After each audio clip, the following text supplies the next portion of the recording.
this is Erica from Mocha Mama on Fire, and welcome back to my channel. This is a continuation of my breast cancer journey series to give you an update from my last video. In my last video, I discussed my treatment plans or my experience post-op from my single mastectomy of my left breast and lymph nodes that were removed in connection to this breast cancer diagnosis. It's now been almost 2 full weeks from that procedure. Today's March 5th, 2024. And I recently had a new doctor appointment with my oncologist, which actually revealed a lot more that was found in that pathology report and what my options are now for my cancer journey. And so to kind of give you a recap, when I initially was diagnosed, I was told I had a invasive ductal carcinoma that had the ER or estrogen receptor positive type of cancer. So that's what we were working on, or that's the initial, now stage 2B is what I was told initially. For going in based on the biopsy and what the screening show and all that. What I learned is that biopsies and of course the mammograms, the MRIs and all those things don't always accurately note what the actual diagnosis is. It gives us best guess of what it could be. So that's what it was, but we wouldn't know exactly what it was until it was fully dissected and went through with the pathology report. And so what it came out to be, and it's going to jump right into the big news, is that, yes, I did have, or I can say have, because I'm considered cancer-free because the cancer is all out, thanks to surgery. But what they found within my breast was actually 2 different types of cancers or stages. The invasive ductal carcinoma was there. There were 2 tumors there that create like a 2.8 centimeter radius, if you would, of that. But they also found DCIS, which is a ductal carcinoma in situ diagnosis, where it's like in the duct of the breast that was forming as well. So 2 different types. What we learned from the pathology report is that I was actually considered or had triple negative breast cancer, which means I was negative for the estrogen receptor, negative for progesterone receptor, and also negative for HER2. And it was actually growing at somewhat of an aggressive rate, and it was considered grade 3, but stage 2 for the actual type of cancer that I had. Let me get this crazy dog and put this on pause. Okay, so I'm back. Alrighty, so as I mentioned too in my last video, as an emotional support, I actually had got a puppy. I'm not sure if that was a good idea or not. That may have just been my emotions going. But now this puppy's at a stage where he's ready to dig up and look into everything. So I may be pausing along the way to try to get him in check. Right now he's back at my foot, so hopefully he stays there the rest of this recording. But anywho, so as I was sharing, so the type of cancer that I actually had was triple negative cancer. And given that type of cancer diagnosis, if they had figured that out prior to me having the surgery, I very well likely would have had to go through chemotherapy first, because what's usually typically recommended is chemotherapy, surgery, and then possibly radiation. But thankfully, because they had believed that it was the ER positive type, and it was concentrated to my left breast and lymph node, they leaned toward doing the surgery first, discovering what we found out in discovery, then making the plan options, what we should do. So as you may can imagine, I was definitely shocked to learn that they discovered that it was actually a triple negative type of cancer that it was. And then now my oncologist is actually recommending that I get chemotherapy and radiation as a preventative measure to stop continual growth, or not continual because there's no cancer in my body, praise God, but to stop the reoccurrence of potential cancers in the future. So that is what he's currently recommending, that I possibly do chemotherapy and radiation post-surgery, given that we now discovered that it's triple negative. And of course, hearing that, I was definitely shocked, put aside from it, because I was so elated from talking to my direct surgeon first, who said, we got everything out. All the margins are clear. The nodules were clear. They got the cancer out. He actually took out 9 lymph nodes. Only 2 of them had some cancer cells on them. So he's very confident that we got the cancer cells out from my left armpit there. And then in regards to my breast as a whole, where my cancer was seated was like mid-depth under my nipple kind of area, lower area. So they definitely got the margins in doing that single mastectomy. So that I was felt good about. So okay, likely the only thing I would need is just ongoing medications to help with the reoccurrence level, keeping that down, not having to go through chemotherapy or radiation.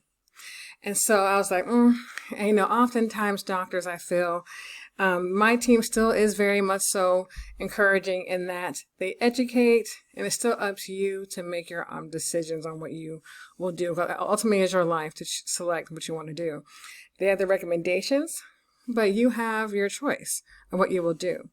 And given that I had the surgery out first, and that I'm considered cancer-free now, it just didn't make sense to me. And I'm thankful for my husband, because initially I was just like, okay, I guess I'm going to have to go through chemotherapy and radiation. I was hoping I would be able to be one of the lucky ones to not need it.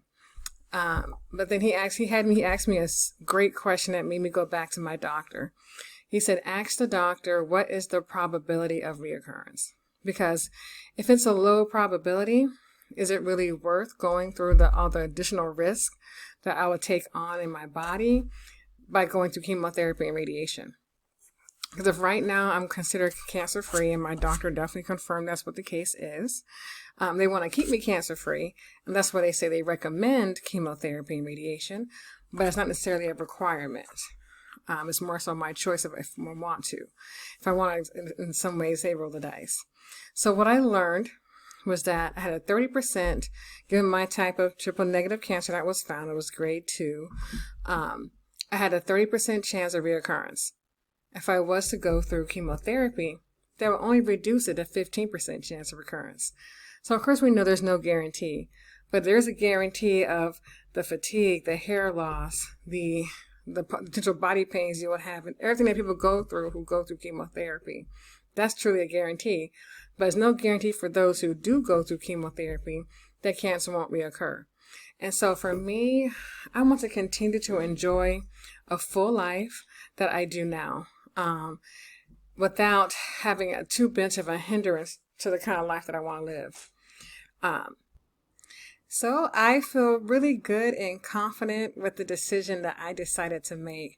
So once I learned what the reoccurrence rate would be, and it was 30%, which means 70% of people do not have a recurrence of triple negative breast cancer.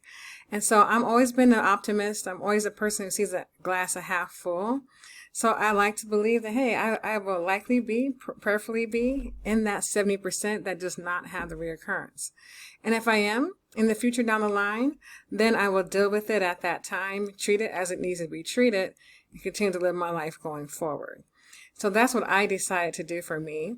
And my goal in creating this series and sharing my journey with you all is to really give alternatives and encouragement to others who are diagnosed with cancers down the road at young ages. Now, I consider 40, of course, to be young, right? I'm 41.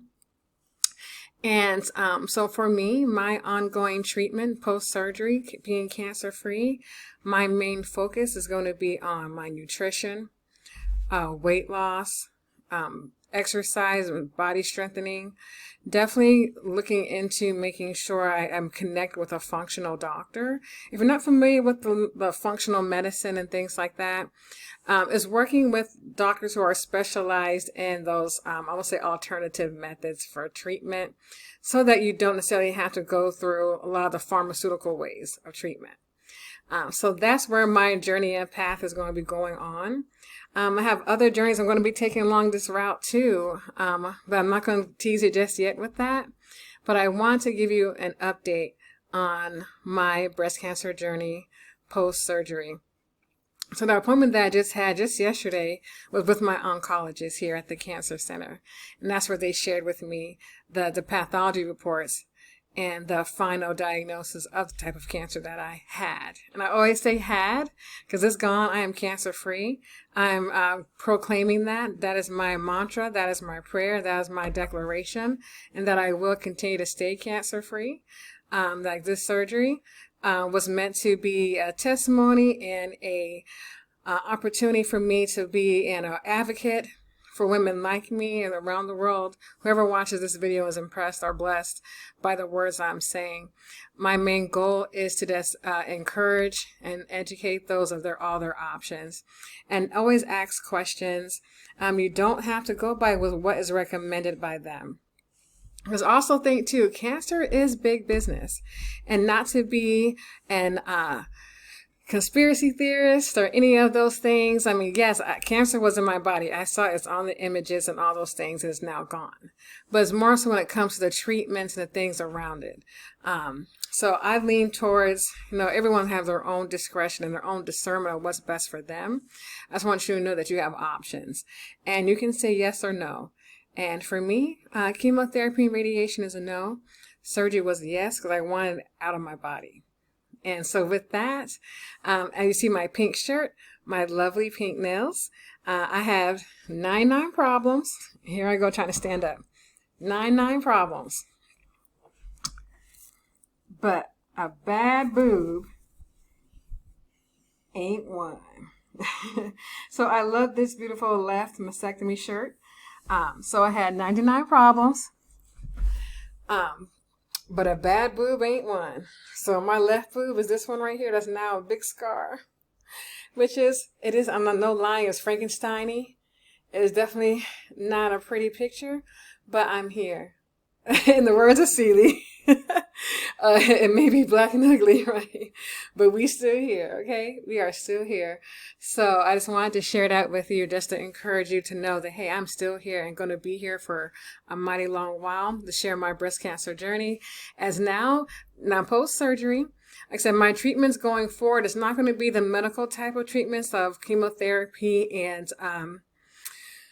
radiation, but it's more so going to incorporate alternative medicine. So this is going to include me beginning to look at my nutrition, talk to a functional doctor, like I mentioned earlier, exercise, yoga, Reiki, so many different modals of alternative medicine to treat and enhance my overall lifestyle going forward.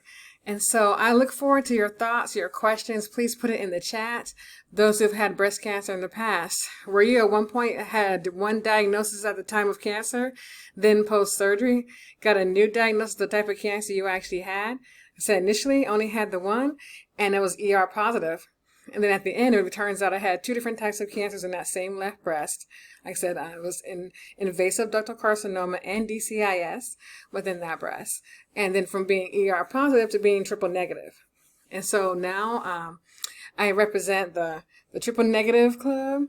The triple negative club, okay? And with that, I just want to embrace with my pink sisters, as they say, or also my breast cancer baddies. There's some really great channels out there, or support groups on Facebook. And I love my breast cancer baddies group. They was really encouraging and awesome. So make sure you find your support, whether it's in live, virtual, in person. Get out there, get the support that you need. Actually, tonight I'm going back to the Cancer Center to a in-person meeting for breast cancer support. So, and that's what I'm so thankful for, is that now that I have this new community of women, so far I haven't met men yet with breast cancer, but with the women I've met, that's been able to really just educate me and giving me more thoughts on how I can best do my life. But ultimately, it's my decision, which I'm thankful for. And for me, I decided to live my best life. And I'm cancer-free and will remain so in Jesus' name. So if this video blessed you and encouraged you in some way, please like, share, and subscribe. Continue to follow my journey. Click the notification bell for when I go live or other videos to come. Thank you. Be blessed. Bye.